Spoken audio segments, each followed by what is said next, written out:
this video is gonna be a little bit different than my usual video. Today I don't have an actual plan, like no plan at all. So I'm just gonna sit here and take you guys through my creative process on how I come up with my DIYs. You're just gonna get a front row seat into my brain and how it works, which might be a little terrifying, but we'll see. Hopefully you guys will enjoy it. I just kind of wanted to do a really chill, relaxing DIY video and get to talk to you guys while I'm DIYing. And basically the supplies that I'm using for today's video are all going to be things that I've collected over the years. Some might call it hoarding, but I call it collecting. Whenever I have a candle that runs out, I'll save the jar, or if I use up a roll of paper, I'll save the cardboard tube. I don't know, I always just feel like I can use it for something. Let me know in the comments down below if you do this too, or am I totally off. So I'm gonna go wander through my house and pick out a few things, and then I'll be back and we can get started. Okay, so the first item that I found that I thought I could use was this.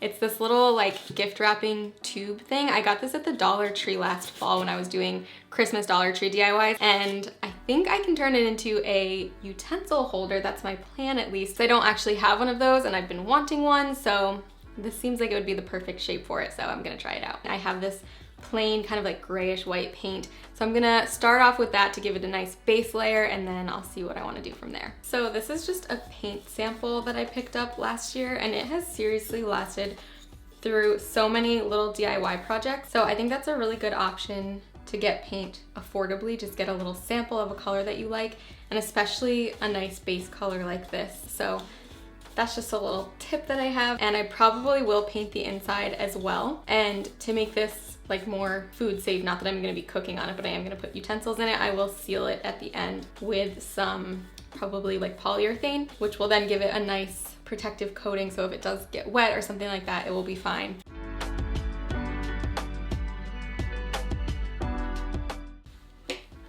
Okay, first coat is done. I'm gonna have to let this dry for a little while before I can go ahead in and do the second coat.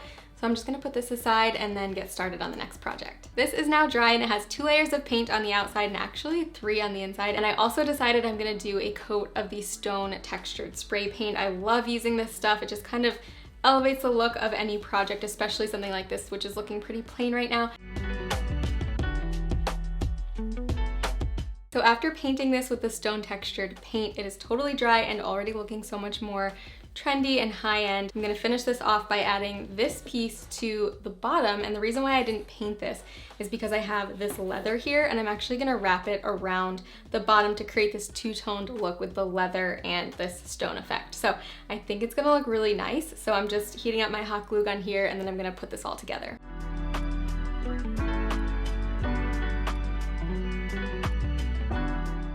Okay, so we're good there. I think this is looking pretty nice. The thing about this is that it's not quite big enough to fit all the way around the back, not quite long enough. So I'm just gonna put the space in the back because this is gonna be facing the wall in my kitchen and nobody's gonna see the back of it. So it's totally not a big deal. So I'm just gonna add some glue right to the leather and then stick it on here.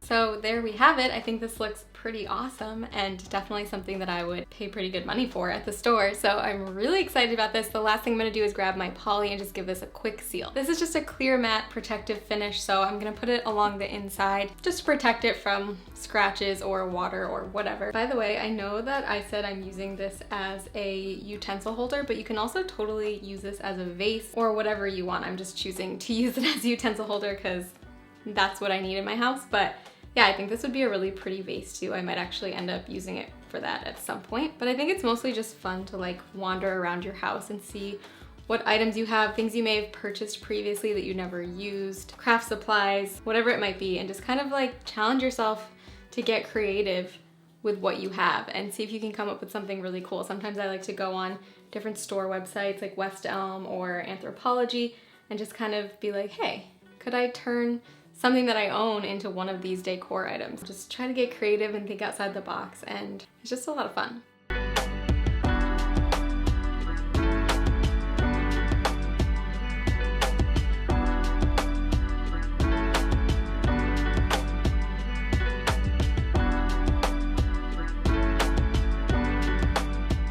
like I said, one of the things that I save is candle jars because I just feel like they're usually good quality or kind of cool shaped jars, and I can usually repurpose them for storage or to make another candle. There's just so many different ways that you can use them, so I typically hold on to them. This one still has a bit of the adhesive left from the label, so I'm just going to add a little bit of lemon essential oil onto a paper towel. So if you guys haven't ever done this before, it's just a neat little trick. So you just put a couple little dabs onto a paper towel, and then it's super easy to just rub onto the glue and it comes right off, which is so nice. Okay, so while I'm doing this, I'll give you the rundown on the plan for these jars. I'm going to try out that DIY amber glass process that I've seen so many people do. You use food coloring and Mod Podge, and then you bake the glass and it turns regular glass into looking like amber glass, which is just a little bit more aesthetically pleasing, I guess. Okay, so we've got Mod Podge. This is super old and I don't even know if it's the right kind, but we are going to try it out. And then also I've gathered some food colorings, also very old. I found them in the back of my pantry.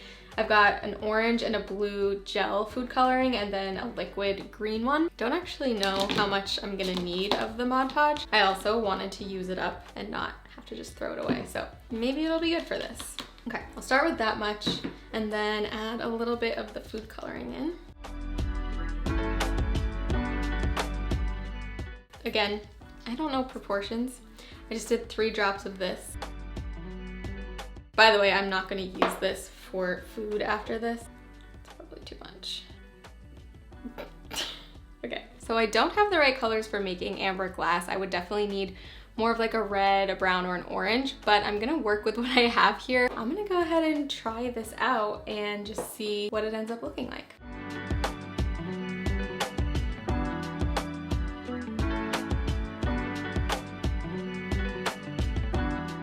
And then I'm gonna grab another piece of paper or like cardboard or something and put this upside down to let the excess drain out.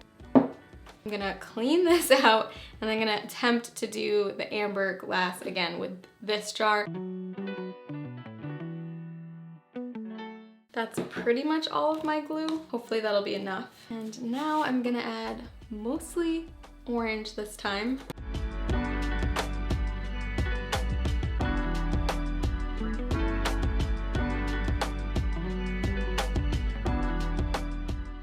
I'm literally so scared from last time, so I'm just gonna do a tiny bit at a time.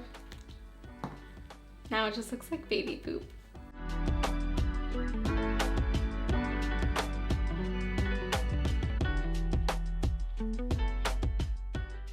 Okay, so I actually think this color might not look that bad when it's baked. It's kind of like this, I don't know, it's like a brownish green color. So I'm gonna put it in there anyway and we'll just see how it turns out. This could be like the new thing. This could look awesome, who knows?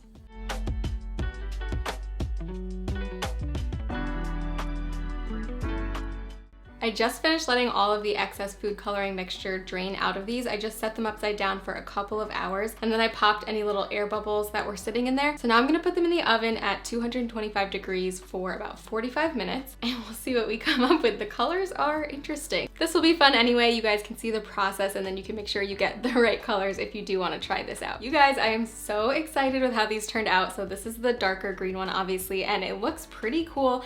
Everything's all dried in there and it basically took about 45 minutes at 225 degrees Fahrenheit and I just kept an eye on it, and then when it was done I turned off the oven and let it cool inside the oven because you don't want to shatter the glass by taking it right out immediately. So it looks really neat. I'm gonna put some dried florals in there or maybe some dried stems, use it as like a cute little vase, but I'm hiding the other one from you because I'm so excited about it. So this was the greenish yellow one, but it turned brown. This is exactly what I was going for initially. I wanted to create an amber glass look and this is perfect. There are a few air bubbles in there, but it actually looks really cool. So I'm very happy with this. This was a really fun process to play around with the colors and make some custom colors. So I think these are gonna be really cute, like little eclectic vases. Overall, I would definitely recommend trying this one out. It's really fun.